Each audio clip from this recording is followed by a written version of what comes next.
Hi friends, எல்லாருக்கும் வணக்கம். நான் உங்கள் விக்னேஷ். இந்த வீடியோ நம்ம பார்க்க போகிறது டிஎன்பிஎஸ்சி குரூப் 1 ப்ரிலிமினரி எக்ஸாம் முடிஞ்சிருக்கு ஜூன் 15. இந்த எக்ஸாம் பேப்பர் எந்த மாதிரி இருந்தது, ஈஸியாக, கஷ்டமாக, மாட்ரேட்டாக, எந்த மாதிரி கேட்டிருக்காங்க, எப்படி கொண்டு போயிருக்காங்க, எந்த ஏரியா அதிகமாக ஃபோக்கஸ் பண்ணியிருக்காங்க, அப்கமிங் குரூப் 2 குரூப் 4 எக்ஸாம் நம்ம ப்ரிப்பரேஷன் எந்த மாதிரி பண்ணணும், ஏன்னா மாற்றங்கள் பண்ணணுமா, கட் ஆஃப் என்னவாக இருக்கலாம், எல்லாமே டீட்டெயிலாக நம்ம வந்து பார்ப்போம். ஓகே, சரி. இது எல்லாம் பார்க்குறதுக்கு முன்னாடி எல்லாருக்கும் நான் ஒரு விஷயம் வந்து சொல்லிடுறேன்.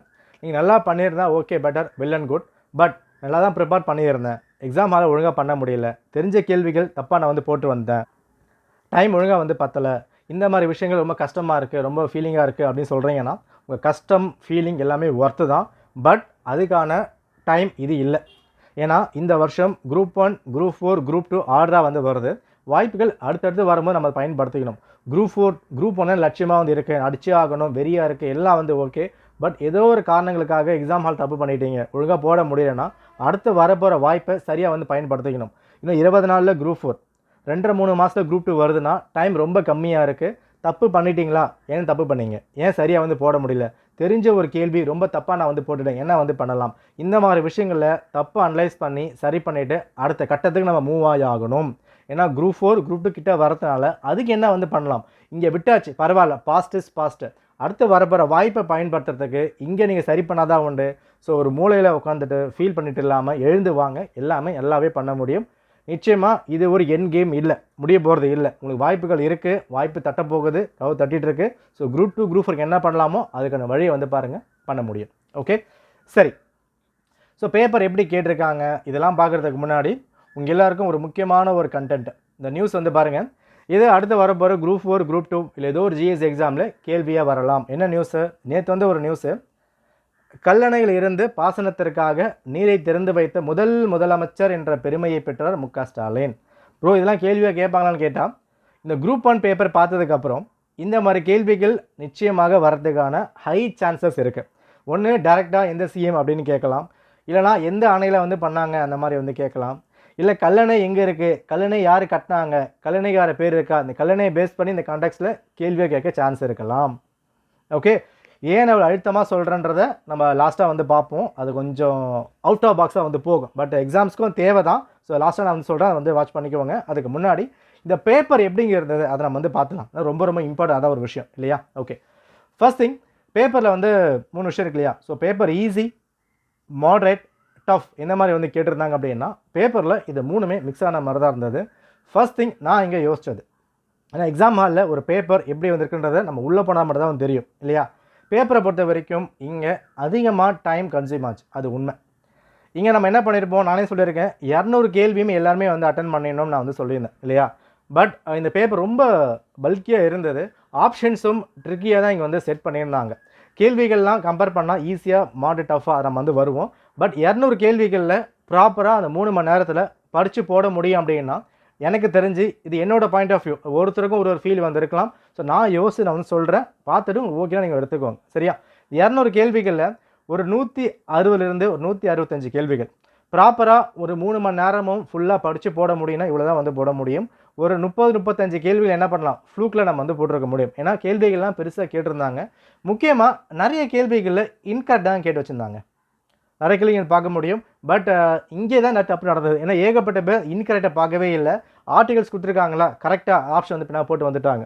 பட் நிறைய கேள்விகளில் இன்கரெக்ட், சரியில்லை, அதை தான் வந்து கேட்டு வச்சுருந்தாங்க. ஸோ அடுத்து வரப்போகிற டிஎன்பிசி எக்ஸாம்ஸில் நம்ம இது எல்லாமே கவனமாக யோசிக்கணும். சரி கேட்டிருக்காங்களா, இல்லை சரி இல்லையா, தவறா, கரெக்டாக, ஒன்லியா, இந்த மாதிரி விஷயங்கள் தெளிவாக நம்ம இங்கே வந்து பார்த்துருக்கணும்.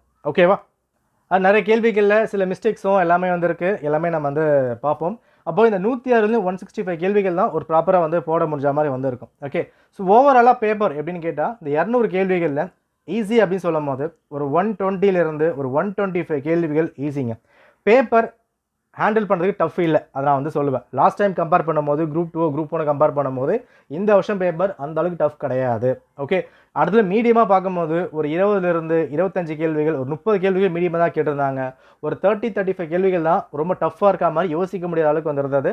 பட் பேப்பர் ஓவராலாக வந்து ஈஸி டு மாட்ரேட் அண்ட் அங்கேருந்தால் டஃப்புக்கு வந்து பின்னாக போகுது, இதை ஹேண்டில் பண்ண முடியும். இங்கே அதிகமான கேள்விகள் பேசிக் அங்கே தான் வந்து வச்சுருந்தாங்க.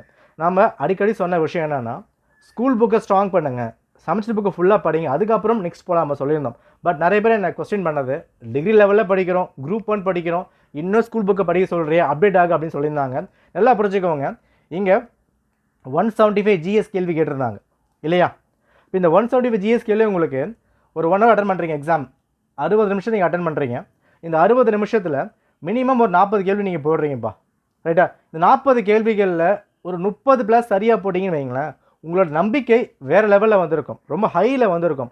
அப்போ அந்த கான்ஃபிடென்ட் அதிகமாக இருக்கும் போது அடுத்த வரப்போகிற கேள்விகள் தெரியாமல் இருந்தாலும் அந்த கண்டென்ட்டை நீங்கள் ப்ராப்பராக ஹேண்டில் பண்ண முடியும். அதுக்கு பேஸ் ஸ்ட்ராங்காக இருந்தாகணும். அந்த ஈஸியாக சொன்னது 120 125 கேள்விகள் நீங்கள் சமைச்சர் புக்கை ப்ராப்பராக ப்ரிப்பேர் பண்ணியிருந்தாலே நிச்சயமாக போட்டிருக்க முடியும். உங்களுக்கு சந்தேகமாக இருந்தால் எல்லா ப்ரூஃபையும் நம்ம வந்து கொடுக்கலாம், செக் பண்ணி பாருங்கள். ஓகேவா? அப்போ இந்த கட் ஆஃபை ரீச் பண்ணுறதுக்கு பேசிக்கான விஷயம் இது தான். அது இந்த வருஷம் பேப்பர் வந்து பெரிய பெரிய கேள்வியாக கேட்டிருந்தாங்க. நிறைய ஆப்ஷன்ஸ்லாம் வந்து ஒன்று எலிமினேட் பண்ணாலும் போட முடியாத மாதிரி கேள்வியாக கேட்டிருந்தாங்க. ஆல் தி அபோவ் அதிகமாக இல்லை, நன் ஆஃப் தி அபோவ் அதிகமாக இல்லை. இந்த மாதிரி ஒரு ஸ்கீம்ஸ்லாம் கேட்கும் போது நிறைய வந்து ஆல் தி அபோவ் கொடுப்பாங்க, நன் ஆஃப் தி அபோவ் கொடுப்பாங்க. இந்த வருஷம் அது வந்து கிடையாது. அதிகமாக படித்து டைம் எடுத்த மாதிரி இருந்தது. பேப்பர் பார்க்குறதுக்கு பல்கியாக இருந்தாலும் அந்த கொஸ்டின் ஈஸியாக தான் வந்து கொடுத்துருந்தாங்க. ஓகே ரகமாக தான் இருந்தது. அந்த அளவுக்கு டஃப் அப்படின்னு நம்ம சொல்ல முடியாது. ஓகே, ஆனால் அதே மாதிரி நிறைய வந்து இந்த மேட்ச் கேள்விக்கு வந்து கேட்டிருந்தாங்க. இந்த மேட்சை ஃபாலோயிங்லாம் ஒரு ஆப்ஷன் யோசிச்சா போதும். இப்போ 4 கொடுத்துருக்காங்களா, இப்போ ஏபிசிடி இருக்குது அப்படின்னா ஆல்மோஸ்ட் இதில் நம்ம எதனா ஒரு ஆப்ஷன் நம்ம யோசிச்சா கூட அதை யூஸ் பண்ணி போடுற மாதிரி தான் கொடுத்துருந்தாங்க. ஸோ மேட்ச் ஃபாலோயிங்லாம் பெருசாக இருந்தாலும் டஃப்பாக இருந்த மாதிரி எனக்கு வந்து ஃபீல் ஆகலை. உங்களுக்கு எப்படி ஃபீல் ஆச்சு அதை வந்து கமெண்ட் பண்ணுங்கள். ஏன்னா ஒரு 4 ஆப்ஷன் கொடுக்குறாங்களா, ஒன்றுக்கு ஏக்கு 1 வருதுன்னு கிளிக் பண்ணாலே போதும், ஏக்கு 1 இங்கே மட்டும் கொடுத்துருப்பாங்க, ஈஸியாக வந்து போட முடியும். பிக்கு 3 யோசிச்சிருக்கேன், ஓகே பியில் 3 இருக்குது, இதான் ஆன்சர், ஈஸியாக போடுற மாதிரி தான் அந்த மேட்ச் ஃபாலோயிங் இருந்தது. பட் பெருசாக கொடுக்கப்பட்டதுனால நமக்கு ஒரு ப்ராக்டிஸ் ப்ராப்பராக இருந்தால் ஈஸியாக போட்டிருக்க முடியும். நம்ம பிளான் போடும்போது சொல்லியிருந்தோம், நீங்கள் ஒரு கேள்வியுமே பெருசாக ஃப்ரேம் பண்ணி படிங்க. அதிகமாக அசர்ஷன் ரீசன் தான் வந்து கேட்டுக்கிட்டு இருக்காங்க. கேள்வியை டைம் ஸ்பெண்ட் பண்ணுங்கள். இப்போ நீங்கள் 3 மணி நேரம் வந்து எக்ஸாமுக்கு வந்து படிக்கிறீங்க அப்படின்னா அந்த 3 மணி நேரம் எக்ஸாம் ஹாலில் என்ன நம்ம வந்து ஃபேஸ் பண்ண போகிறோம். ஒரு பெருசாக கேள்வி கேட்டால் ஒரு ஜிடிபி பற்றி கேள்வி கேட்டிருந்தாங்க, ஒரு பெரிய கேள்வி, பட் ஆன்சர் என்னவோ சப்பையாக தான் இருந்தது. பட் அங்கே படிக்கும் போது பதட்டம், அந்த 3 மணி நேரத்தில் யார் ஒருத்தர் அந்த ரிலாக்ஸ்டு மைண்டாக யோசிக்கும் போது ஆன்சர் வந்து வரும். அந்த ஒரு விஷயம் இங்கே தடுமாற்றம் இருக்க தான் செஞ்சது. அதை நம்ம ஒத்துக்கிட்டு தான் ஆகணும். ஸோ டைம் கன்சூமிங் அதிகமாக தான் போச்சு. பட் ஓவராலாக பேப்பர் ஜிஎஸ் பொறுத்த வரைக்கும் ரொம்ப டஃப் இல்லை, ஹேண்டில் பண்ண தான் வந்து முடியும். பட் இங்கே மேட்டர் எங்கன்னா மேக்ஸ் தாங்க. இந்த மேக்ஸில் நிச்சயமாக நான் சொல்கிறேன் பெருசாக அடி வாங்குச்சு. இதில் ஈஸின்னு நம்ம சொல்லவே முடியாது. ஒரு 13 15 கேள்விகள் ரொம்ப ஈஸியாக நம்ம வந்து போட்டுடலாம். பட் 25 கேள்வி கேட்டிருக்காங்கல்ல, நிச்சயமாக சொல்கிற ஒரு 10 கேள்விகள் ரொம்ப யோசித்து அதிகமாக சால்வ் பண்ணி ஒரு இந்த சிம்பிளிஃபிகேஷனாக கொடுத்துருந்தாங்க. அது பார்க்கும்போதே பயம் வந்துடுச்சு. மேபி ஆன்சர் ஈஸியாக இருக்கலாம், சால்வ் பண்ணி தான் வந்து போடலாம். பட் அந்த ஃப்ராக்ஷன்லாம் பார்க்கும்போதே ஒரு பயம், ஐயோ பண்ண முடியாது அப்படின்ற மாதிரி வந்து கேட்டிருந்தாங்க.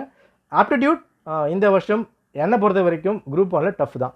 நிறைய பேர் பண்ண தப்பு மேக்ஸில் அடி வாங்கிடுச்சு. ஏன்னா மிக்ஸ் பண்ணி கொடுத்துட்டாங்க. இப்போ ஜிஎஸ் கூட மேக்ஸ் உள்ளே மிக்ஸ் பண்ணி கொடுக்கும்போது என்ன ஆயிடுச்சுன்னா, ஆர்டராக போட்டு வரும்போது அந்த மேக்ஸில் அங்கேயே வந்து பசங்க வந்து உட்காந்துட்டாங்க. ஜிஎஸ் ஈஸியான கேள்வியும் போட முடியாமல் போயிடுச்சு. நம்ம லாஸ்ட் ரிவிஷன் போடும்போது நம்ம சொல்லியிருந்தோம், மேக்ஸ் வந்து கஷ்டமாக இருக்குன்னா அதை விட்டுருங்க, உங்கள் ஈகோ டச் பண்ணணும், அதை விட்டுருங்க, ஜிஎஸ்ஸை சால்வ் பண்ண சொல்லியிருந்தோம். அதை மீறியும் அதை சால்வ் பண்ணும் போது மேக்ஸில் டைம் ரொம்ப ஜவ்வு மாதிரி இழுத்துடுச்சு. 1 மணி நேரம் கூட அந்த 25 கொஷின்ஸ் தான் நிறைய பேர் சால்வ் பண்ணியிருக்காங்க. அப்படி இருந்தும் சரியாக போட முடியல. மேக்ஸ் கஷ்டம் தான். ஓகேவா, ரைட். ஸோ ஓவராலாக பேப்பரை பொறுத்த வரைக்கும் லாஸ்ட் இயர் கம்பேர் பண்ணும்போது டஃப் இல்லை, பண்ண முடியும். நம்ம ஒழுங்காக ப்ராக்டிஸ் ஒழுங்காக பண்ணியிருந்தால் இதில் கேள்விகள் நம்மளால் ஹேண்டில் பண்ண முடியும். ஏன்னா அந்த 120 130 கேள்விகள் ரொம்பவே ஈஸியாக கேட்டிருந்தாங்க. அந்த கேட சத்தியகிரகா, சம்பரன், இந்த மாதிரி கேள்விகள்லாம் வழக்கமாக கேட்குற ஒரு கேள்விகள் தான். இயர் கொடுத்து கேட்பாங்க, இப்போ இயர் கொடுக்காம வந்து கேட்டிருக்காங்க. ஸோ அப்படி கேட்கும்போது அந்த 120 130 அதை கரெக்டாக நீங்கள் போட்டிருந்தா அந்த அடுத்த 25 30 கேள்விகள் கட் ஆஃப் கீழே நீங்கள் வந்து போக முடியும். ஓகேவா, சரி. அடுத்தது இந்த கட் ஆஃப் நம்ம வந்து வருவோம். அதுக்கு முன்னாடி டிஎன்பிசி கீ ரிலீஸ் பண்ணால் மட்டுமே தான் நம்ம கட் ஆஃபை ப்ராப்பராக ப்ரெடிக்ட் பண்ண முடியும். ஏன்னா இதில் நிறைய கேள்விகள் தப்பாகவும் இருக்குது. லைக் இந்த தமிழ் புதல்வன் ஸ்கீம் வந்து கொடுத்துருந்தாங்க. அது எப்போ ஆரம்பித்தாங்களோ அப்போலேருந்தே கேட்டுக்கிட்டு இருக்காங்க. அதில் சில ஆப்ஷன்லாம் மிஸ் மேட்ச் ஆகிற மாதிரி இருக்குது. சென்சஸ் ப்ராப்பராக இல்லை. இந்த வெள்ளூர் மின்டினை பற்றி ஒரு கேள்வி வந்து கேட்டிருந்தாங்க, வெள்ளூர் கழகம் பற்றி கேட்டிருந்தாங்க. அதுலேயும் ஆப்ஷன் வந்து மிஸ் மேட்ச் ஆகுது. வைக்கம் சத்தியகிரகா மிஸ் மேட்ச் ஆகுது. இந்த மாதிரி ஏகப்பட்ட கேள்விகளில் அவங்க என்ன கீ கொடுக்க போகிறாங்க நம்ம வெயிட் பண்ணி தான் வந்து பார்த்தாகணும். ஸோ ப்ரைவேட் கீ கொடுத்துருந்தாலும் செக் பண்ணுங்கள், பட் வெயிட் பண்ணுங்கள். டிஎன்பிசி 22Kயில் நிறைய மாற்றங்கள் வரலாம். ஏன்னா நிறைய கேள்விகளில் கொஞ்சம் இறக்க முடக்காக இருக்க மாதிரி இருக்குது, ஆப்ஷன்ஸ் தப்பாக இருக்குது, டிரான்ஸ்லேஷன் தப்பாக பண்ண மாதிரி ஒரு சில ஃபீல் வந்து இருக்குது. ஸோ வெயிட் பண்ணி தான் வந்து பார்த்தாகணும். பட் டிஎன்பிசி ரொம்ப செஞ்சு விடலை. பட் இங்கே செஞ்சு விட்டது என்ன அப்படின்னா, நான் சொல்கிற விஷயம் வந்து ஒருத்தருக்கு வந்து சப்போர்ட்டோ அப்போஸ் பண்ண மாதிரி வந்து கிடையாது. ஒரு சைடாக யோசிக்கிறாங்களோன்ற மாதிரி வந்து இருக்குது. நிறைய கேள்விகள் அண்ணா பற்றியும் பெரியார் பற்றியும் வந்து கேட்டிருந்தாங்க. எஸ், இவங்க தமிழை பற்றி நிறைய பேசியிருக்காங்க, கொடுத்துருக்காங்க, எல்லாம் வந்து ஓகே. நம்ம நிறைய வந்து படிக்கிறோம், இன்னும் ஏகப்பட்ட பேர் வந்திருக்காங்க தமிழுக்காக பண்ணவங்க. அதுக்கான கேள்விகள்லாம் வந்து வச்சுருக்கலாம். ஏன்னா இங்கே கேட்குற கேள்விகள்லாம் தலைவரை பற்றி இல்லாமல் அந்த ஒரு பார்ட்டி பற்றி இருக்கோ அப்புறம் மாதிரி விஷயம் வந்து வருது. 2026க்கு டார்கெட் பண்ணுறாங்களோ அப்புறம் மாதிரி வந்து யோசிக்க வேண்டியதாக இருக்குது. கேட்குறாங்க எல்லாம் வந்து ஓகே, பட் அதுக்கான களம் இது இல்லை. ரைட், கேட்டிருக்க கேள்விலாம் ஈஸியாக தான் இருக்குது, ஆன்சர் பண்ண முடியுது. பட் அதுவே கூட சம்டைம் பேக் ஃபயர் ஆகலாம். ஏன்னா அந்த விடியல் பயணம்ன்ற ஒரு கேள்வி அது எப்போ ஆரம்பித்தோம் அப்படி தான் கேட்டே இருக்காங்க. லாஸ்ட் டைம் கேட்கும்போது விடியல் பயணம் விமன் எம்பவர்மெண்ட், பெண்களுக்கு அதிகாரம் அளித்தல் அப்புறம் மாதிரி கொடுத்துருந்தாங்க. இந்த வருஷம் டேரெக்டாகவே அந்த பஸ் ஃப்ரீயாக போகிறது அப்புறம் மாதிரி வந்து கொடுத்துட்டாங்க. அப்போ அடுத்த வருஷம் அதே விடியல் பயணத்தில் வேறு வார்த்தை யூஸ் பண்ணுவாங்களோன்ற பயம் வந்து இப்போ நான் வருது. ஸோ பேக் ஃபயர் ஆகும் சான்ஸ் வந்திருக்கலாம். ஸோ கொஞ்சம் இந்த மாதிரி கேள்விகள்லாம் தவிர்த்துருக்கலாம் அப்புறம் மாதிரி ஒரு பாயிண்ட் தான். ஒரு சில கேள்விகள்லாம் பாருங்கள். இப்போ இந்த கேள்வி பாருங்களேன். ஸோ அண்ணா பற்றி கேட்டிருக்காங்க, ரொம்ப ஈஸியான ஒரு கேள்வி தான், நம்ம வந்து போட்டிருக்க முடியும். இங்கேயும் பாருங்கள், எல்லாமே இன்கரெக்ட் தான் வந்து கேட்டிருக்காங்க. ஸோ அதிகமான கேள்விகள் அவங்க இன்கரெக்ட்ன்ற வார்த்தையை வந்து காப்பி பேஸ்ட் பண்ணாங்களான்னு தெரியல, நிறைய கேள்விகளை இன்கரெக்ட் தான் வந்து கொடுத்துருந்தாங்க. இவங்க அண்ணா பற்றி கேட்டிருக்காங்க. ஸோ அண்ணா வந்து ஏகப்பட்ட கதைகள் எழுதியிருக்காரு, சிறுகதைகள், நிறைய ஸ்கீம்ஸ் கொண்டு வந்திருக்காங்க, நம்ம ஃபுல்லாக நம்ம வந்து படிச்சுட்டு போயிருப்போம். பட் இங்கே வந்து எப்போ சிஎம் ஆனாங்க, எப்போ எம்பி ஆனாங்க, இந்த மாதிரி விஷயங்கள்லாம் பொலிட்டிக்கலாக மூவ் ஆகிற மாதிரி ஒரு கேள்வி வந்து இப்போ நகை தோணுது. ஏன்னா அண்ணா வந்ததுக்கப்புறம் தான் அந்த தமிழ்நாடு அரசியலே நிறைய வந்து மாற்றங்கள்லாம் வந்து வந்திருக்கும். அப்போ எப்போ சிஎம் ஆனாங்க, எப்போ வந்து தமிழ்நாடுன்னு பேரை வந்து மாற்றினாங்க, மெட்ராஸ் ஸ்டேட் எப்போ வந்து கொண்டு வந்தாங்க அப்படின்னு சொல்லும் போது அந்த ஒரு பார்ட்டி சம்மந்தப்பட்டு தான் கொண்டு வராங்கன்ற ஒரு பயம் வந்து வருது. 1.5 மார்க்கிங் ஈஸியாக வந்து வாங்க முடியும். பட் இதே கூட பின்னாடி அடுத்த டைம் கேட்கும்போது ஒரு பேக் ஃபயர் ஆக சான்ஸ் வந்திருக்கலாம்.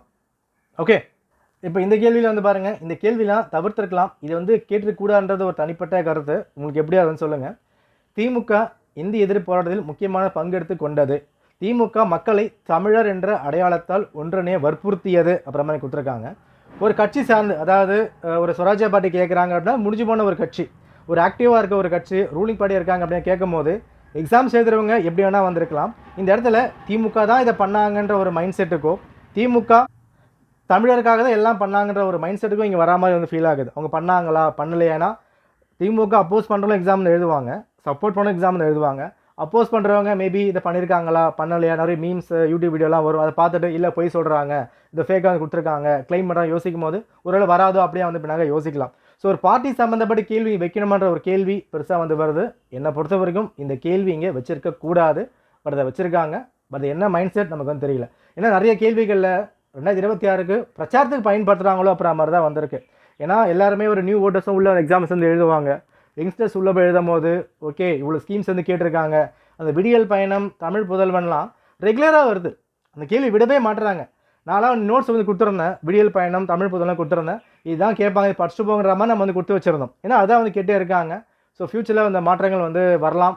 பட் கேட்குற ஸ்கீம்ஸில் எக்ஸ்ட்ராஸில் வார்த்தை வந்து அதே பார்த்துக்கணும். சொன்ன மாதிரி தான் அந்த தமிழ் புதல்வனில் அந்த 1000 ரூபாய் கொடுக்குறது கவர்மெண்ட் ஸ்கூல் மட்டுமா இல்லை கவர்மெண்ட் எய்டடான்ற விஷயங்கள் வரைக்கும் ஸ்ட்ராங்காக வந்து பார்த்துட்டு போங்க. முக்கியமாக அதிகமாக சன் நியூஸை ஃபாலோ பண்ணுங்கள். ஏன்னா இந்த தாய்மானவர் கேள்வியில் சன் நியூஸ் தான் அதிகமாக வந்து போட்டிருந்தாங்க லாஸ்ட் டைம் கேட்கும்போது. அங்கேயும் வேர்ட்ஸ் வந்து சில டிப்பிக்கலாக வந்து இருந்தது. அப்போ லாஸ்ட் ஒரு 5 இயர்ஸில் இந்த டிஎம்கே கவர்மெண்ட் கொண்டு வந்திருக்க எல்லா ஸ்கீம்ஸையும் பார்த்துட்டு போனால் மினிமமாக நம்மளுக்கு 2-3 கேள்வி சால்வாக கேட்குறாங்க. அதிகமாக ட்ரெண்டிங்கில் போகிற ஸ்கீமு, கான்ட்ரவர்சியாக வர ஸ்கீமு, அந்த ஸ்கீம்ஸ்லாம் கரெக்டாக வந்து பார்த்துருப்பாங்க. இப்போ இந்த விடியல் பயணம்லாம் அடிக்கடி நியூஸில் வந்த ஒரு விஷயமா இருந்தது.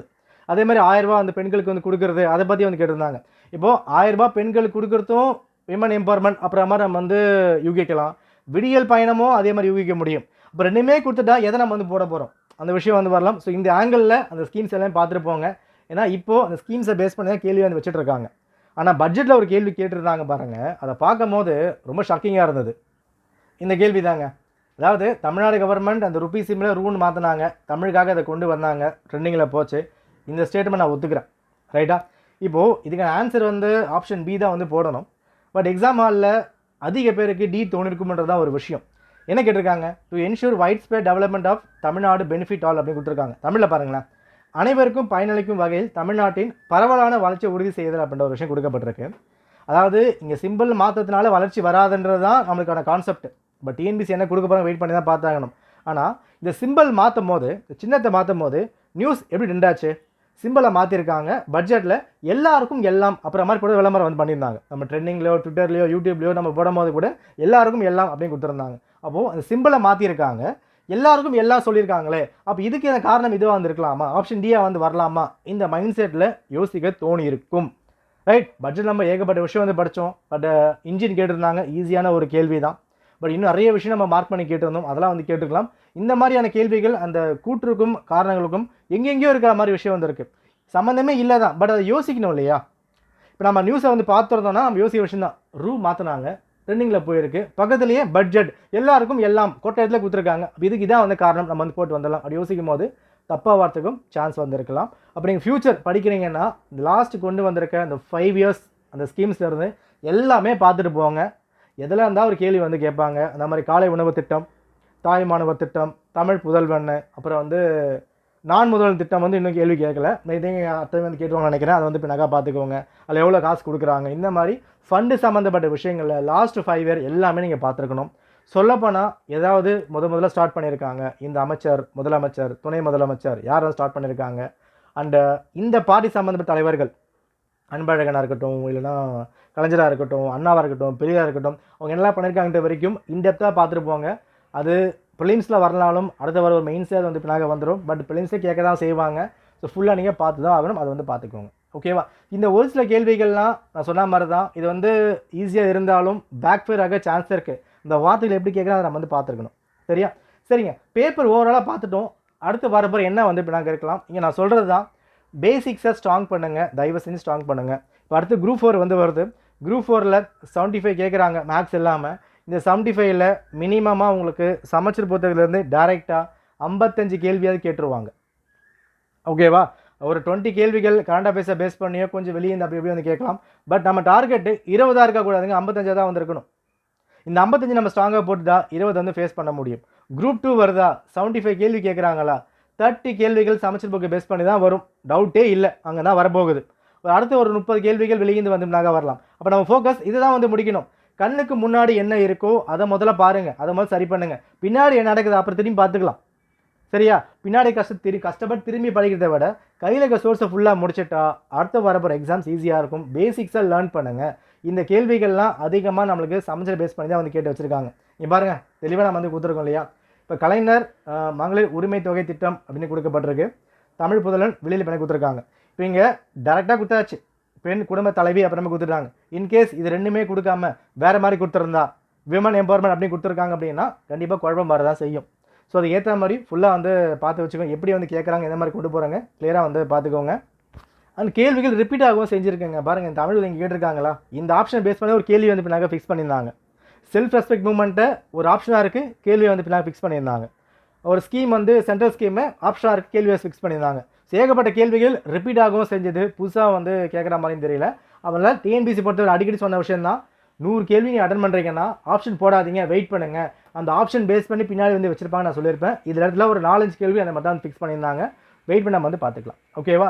இப்போ அடுத்து ப்ரிப்பேர் பண்ண போகிற குரூப் 2 குரூப் 4 பொறுத்த வரைக்கும் பேசிக்ஸை ரொம்ப ஸ்ட்ராங்காக வந்து படிங்க. 6 to 12 எல்லாமே கவர் பண்ணுங்கள், எதுவுமே நீங்கள் மிஸ் பண்ண வேண்டாம். ஓகே, சிலபஸ் இருக்குது, சிலபஸ் எல்லாமே விட்டுட்டு ஹிஸ்ட்ரி, ஜியாகிரஃபி, பாலிட்டி, எக்கனாமியாக ரொம்ப ஈஸியாக கேட்டிருந்தாங்க. 12th புக்கே போதும். இந்த டைம் கேட்டு எக்கனாமிக் கேள்விகளுக்கு 12th சமச்சீர் மட்டுமே போதும். அந்த repo rate, reverse repo rate, bank rate policy எவ்வளோ வந்து கேட்டிருக்காங்க, அதிகமாகுமா, இன்ஃப்ளேஷனு, பணவீக்கம், எல்லா கேள்வியுமே டேரெக்டாக 12th புக்லேயே இருக்குது. அது ப்ராப்பராக படிச்சிருந்தாலே போதும், நம்ம நிச்சயமாக நம்ம ஆன்சர் பண்ணியிருக்கலாம். அப்போது அடுத்து வரப்போகிற எக்ஸாம்ஸ்க்கும் இதை ஃபுல்லாக முடிச்சுட்டு அதுக்கப்புறம் வெளியே போங்க. நான் வெளியே படிக்க வேணான்னு சொல்லலை, சரியா? அந்த பேசிக்ஸான சமச்சீர் புக்கை கம்ப்ளீட்டாக கவர் பண்ணிவிட்டு எப்படி கேட்டாலும் ஆன்சர் பண்ணுற மாதிரி இருக்கணும். அது ஃபுல்லாக முடிச்சாச்சா அதுக்கப்புறம் தான் அடுத்து நீங்கள் வந்து போய் ஆகணும். இப்போ ஜியாகிரஃபி மான்சூன் கேள்வி கேட்டிருந்தா அங்கே இருக்குது, 10th புக்லேயே இருக்குது, அதே வந்து போதும். அதை முடிச்சுட்டு அதுக்கப்புறம் வெளியே வந்து பின்னாக போய்க்கலாம். ஓகேவா? ரொம்ப கஷ்டமாக கேட்டாலுமே ஒரு 75 கேள்வியில் 30 கஷ்டமாக இருந்தாலும் 30 ஈஸியாக வருதில்ல, இதை ஃபோக்கஸ் பண்ணி கட் ஆஃப் வந்து ரீச் பண்ண முடியும். பட் மேக்ஸுக்கு அப்கிரேட் பண்ணி தாங்க ஆகணும். பழைய மாதிரி இல்லை, மேக்ஸ் கஷ்டமாக வைக்கிறாங்க. குரூப் 4 மேக்ஸ் கஷ்டமாக தான் வரப்போகுது, குரூப் 2 மேக்ஸ் கஷ்டமாக தான் வரப்போகுது. அதை ஏற்ற மாதிரி அதை வந்து பின்னாக மாற்றிக்குவாங்க. ஓகேவா? சரிங்க, கட் ஆஃப் என்னவா வரலாம் அப்படின்னும் போது கரெக்டாக சொல்ல முடியாது. பட் ஒரு 155க்கு மேலே நீங்கள் போட்டிருக்கீங்கன்னா தயவு செஞ்சு மெயின்ஸ்க்காக மட்டுமே படிங்க. குரூப் 2 குரூப் 4 வந்து ஓரமாக இருக்கட்டும், மெயின்ஸுக்கு ஃபுல்லாக வந்து இறங்கிடுங்க. கட் ஆஃப்க்கான ப்ரிடிக்ஷன் நம்ம என்ன சொல்லலாம்னா, கீ வந்து வரட்டும், டெட்டு கீ பேஸ் பண்ணி நம்ம வந்து கொடுக்கலாம். ஒரு 150 155க்கு மேலே இருக்குது அப்படின்ற பட்சத்தில் பேப்பர் ஈஸி. கட் ஆஃப் வந்து என்னை பொறுத்த வரைக்கும் லாஸ்ட் டைம் விட கொஞ்சம் இன்க்ரீஸ் ஆக தான் வந்து சான்ஸ் இருக்குது. பசங்க நல்லாவும் இது வந்து பண்ணியிருக்காங்க, போட்ட வரைக்கும் நல்லா வந்து பின்னாக பண்ணியிருக்காங்க. அப்படி சொல்லும் போது கொஞ்சம் இன்க்ரீஸ் ஆக வந்து சான்ஸ் இருக்கலாம்.